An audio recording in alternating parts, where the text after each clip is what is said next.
Un autre pan des actions d'envergure de la direction générale a été la mise en œuvre de la politique de décentralisation des services de la MATCA par l'ouverture de nouvelles agences à travers le district d'Abidjan.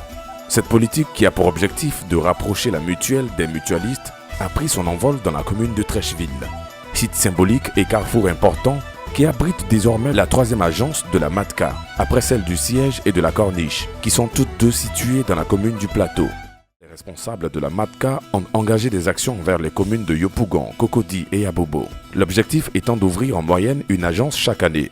En plus de la décentralisation de ses services, la MATCA, sous la vision de l'équipe dirigeante actuelle, a apporté beaucoup d'innovation à son système de gouvernance, car les dirigeants ont décidé de sortir des sentiers battus pour emprunter celui d'une gestion formelle et structurée. Ainsi, le directeur général Guédou Eli Ousmane a pris sur lui de rendre publics les bilans financiers et comptables de la MATCA chaque année, tout en rendant également publics tous les trimestres les listes des sinistres payés aux sociétaires, ce qui constitue une première dans la vie de la MATCA. Par cette gestion transparente et efficiente, la MATCA veut devenir un modèle de référence aussi bien pour la Côte d'Ivoire que pour l'ensemble des pays membres de l'espace CIMA.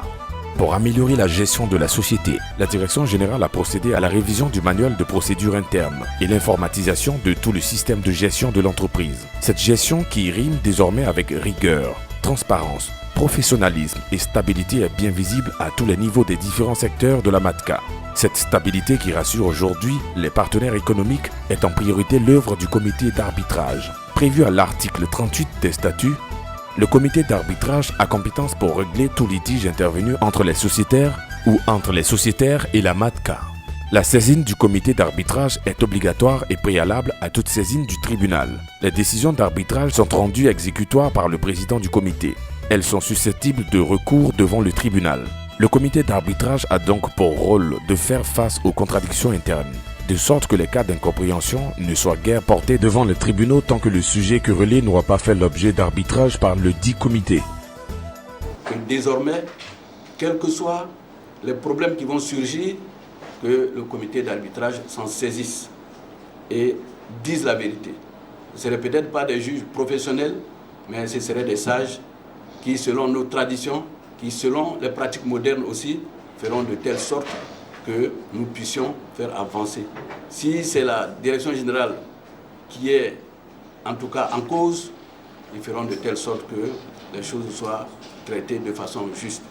Et si c'est les administrateurs, la vérité sera dite aux administrateurs. MATCA a 25 ans. Moi, parce que les statuts là, c'est 99 ans. Moi, je voudrais que c'est cas redoublé, plus qu'encore 2 fois 99 ans. Sinon, la loi, c'est 99 ans. 25 ans sur 99 ans, il n'y a rien. Mais je voudrais que ça ne soit plus que ça. Et puisque je vous demande que vraiment l'autorité actuelle locale tout faire pour voir, il ne faut pas détruire cette assurance-là. Si ça c'est parti, elle serait difficile. En tant que président des transporteurs, je serais obligé d'aller derrière eux pour qu'on trouve une autre assurance. Autant pour moi, elle est déjà là, qu'on a qu'à tout faire pour qu'elle va comme ça. Elle va un peu, mais elle va se retrouver qu'elle n'est qu'à laisser comme ça. Ce calme permet donc aux dirigeants de travailler sereinement à l'amélioration des prestations et par ricochet au développement de la mutuelle. Ce qui fait dire aux dirigeants que la MATCA se porte bien, que la MATCA est au travail et qu'elle se portera encore mieux les années à venir pour le bonheur des sociétaires.